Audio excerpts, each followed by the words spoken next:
Howdy y'all. So with our never-ending quest to declutter and make a little bit of room in the shop, today the plan is to get the bed and subframe on the back of this Chevy truck and get it moved to a different area so it's not blocking the direct work bays here in the shop, and we can work on the wiring harness as we get time. I did get a new wiring harness for it. It did come in the mail here.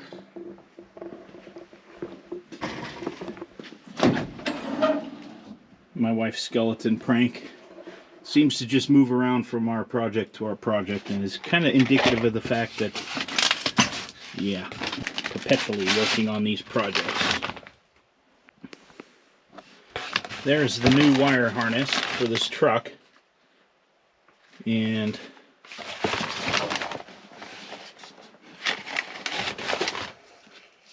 Chevs of the 40s. Definitely not sponsored, but awesome service. And this came very, very quickly.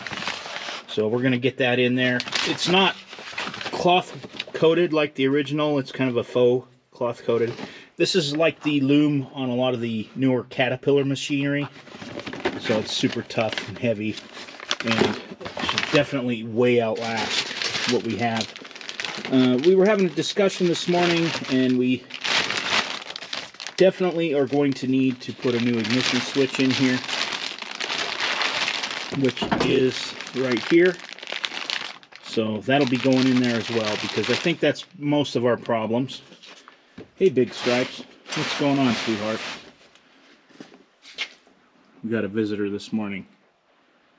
You just can't stay out of the picture. Huh. So the goal is to get this moved. We're going to put the bed on here. It's sitting over there upside down after we got a nice fresh coat of paint on it, so we want to get it flipped over. We got the subframe. It's an original hardwood subframe that was under the beat box that was on this truck. So the plan is to get that on here, and I can work on a method to bolt it down to the frame permanently. And you must have been a movie star in one of your past 9 lives, kitty. As soon as I get the camera out, you are always here. So that's what's on the agenda today. And there's where we are with 4G over there. Still working on 4G. We're making parts lists at the moment. But today's Chevy truck day.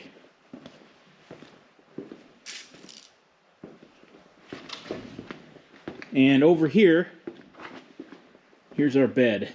So, yeah, this is a lot of actually new old stock oil filters that I was able to find at the auction for a very, very good price. So, a lot of those will actually come in useful for stuff I have, and perhaps the rest of them folks will see on eBay. There's some actually new old stock, brand new 350 GMC pistons in the original box and valves. So, those will definitely be on eBay at some point.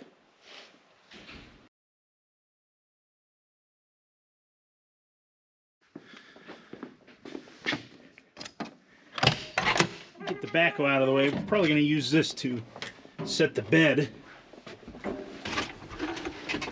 on the Chevy truck.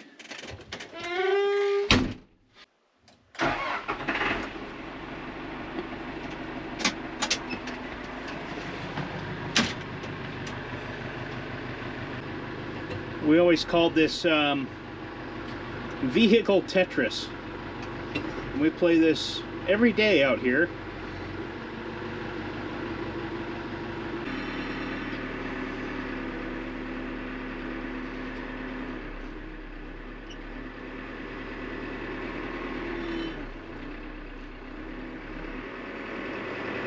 Yay, we made it out. Let her warm up in the sun.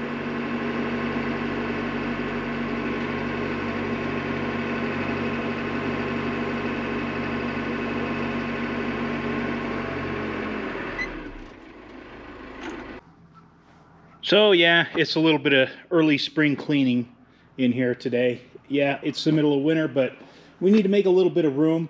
So our plan is to move the 4010 John Deere, get it out of there, back the old Chevy truck in there where we can work on the wiring and have it out of the way. And that would clear up this bay so that we can get in here with a lift, with the skid steer, with the backhoe, whatever, and give us a little bit more mobility,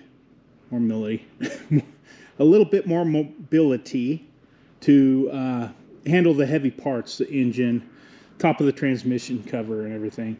So right now, Dad's out in the back getting some boards that we're going to lay across to set this on.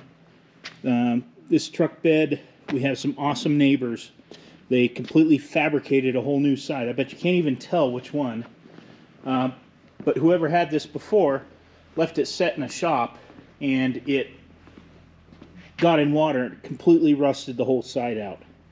And they fabricated it to match absolutely perfectly. It is a top-notch job, and we were so happy. So we're looking for a board that bed on, and had a little bit of rust here.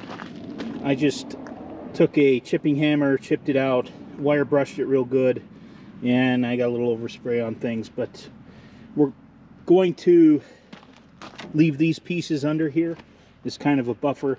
Really, this is the worst part, that it had rust. Underneath there doesn't look too bad.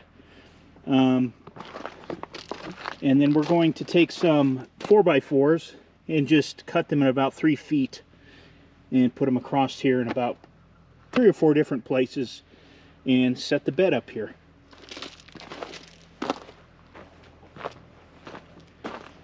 And after we get the wiring done, we're going to pull the dash out of here, completely redo the wiring. And Dad really wants to run dual exhaust.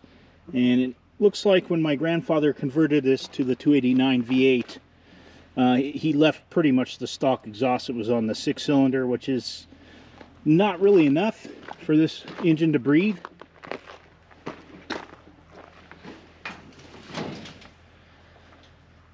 So this does have those cool ram's head exhaust manifolds that I absolutely love. I think they're really neat. And we'll fix that exhaust.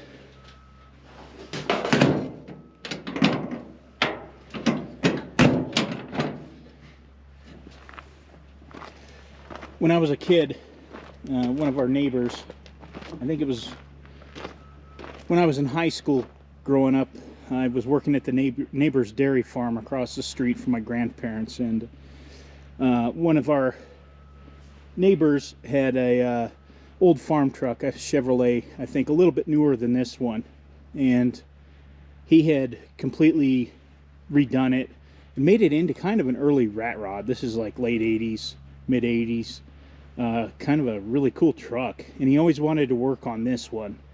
But I remember that he had these he had these mud flaps that said passing side suicide, and for whatever reason that stuck with me, I guess, being a kid, and I thought that would be cool to put on this truck.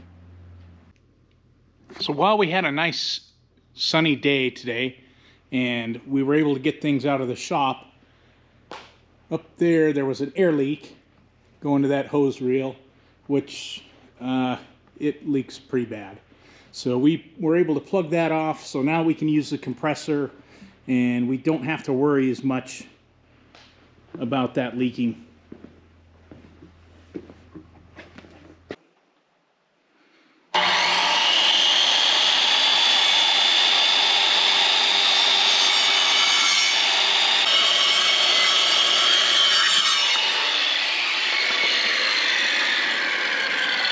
Pretty close.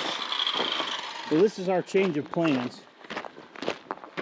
I'm not going to use the original frame from the beat box. We're going to need to get one more 4x4, but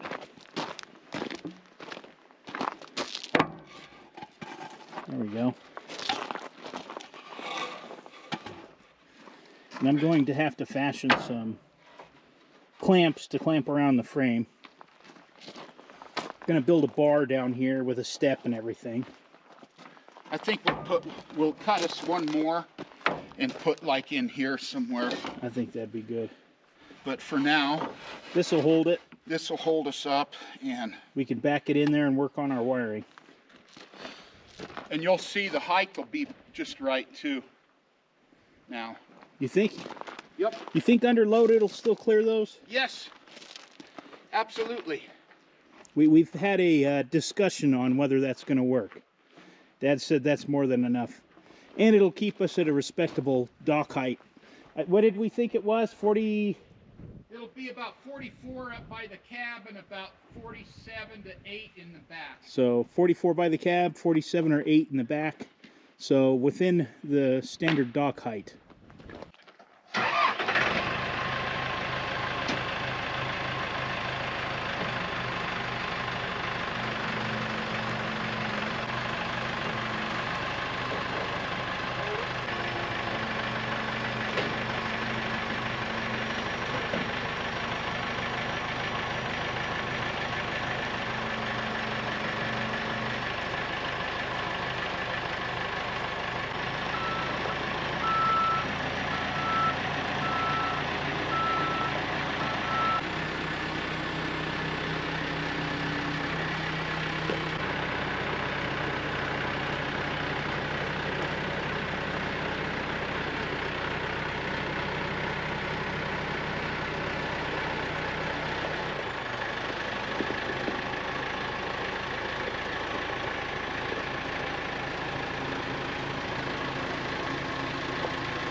Probably pretty good.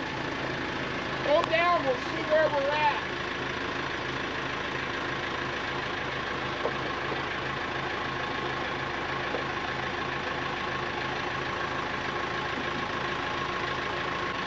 Hang on, I think we're too far that way. Hang on.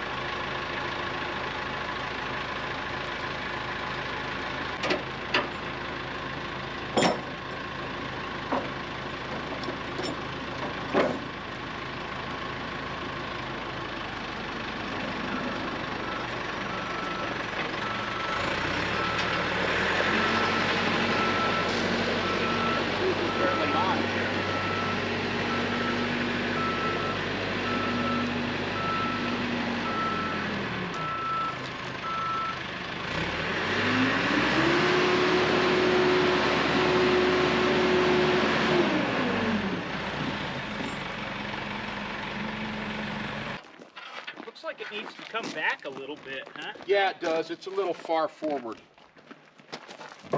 Oh, I can pull it. Yeah, we can scoot it.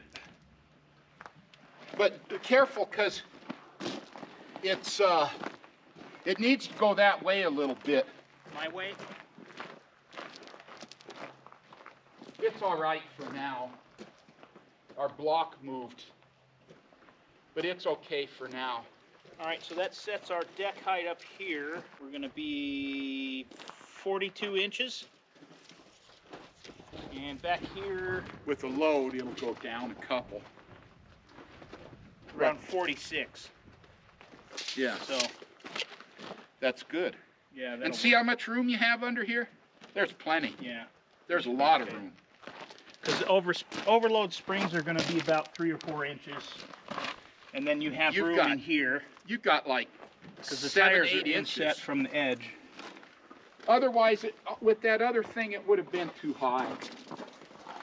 Yeah, this was probably a good decision. Now we got to I just. think we need to go that direction a little bit. We got 5.5 inches. 5.5 inches, Well, it'll squat quite a bit when you get a load on it. and up to here you got more than that. Yeah. It's not square. No, but it doesn't matter for now. Yeah, it'll be fine. Let's throw them planks in here to step, and another one about here. Yep. And then you can go 1, 2, and up on. Yep. And it'll be the Mansfield bar. I'll get my passing side suicide mud flaps. Cool.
Yeah.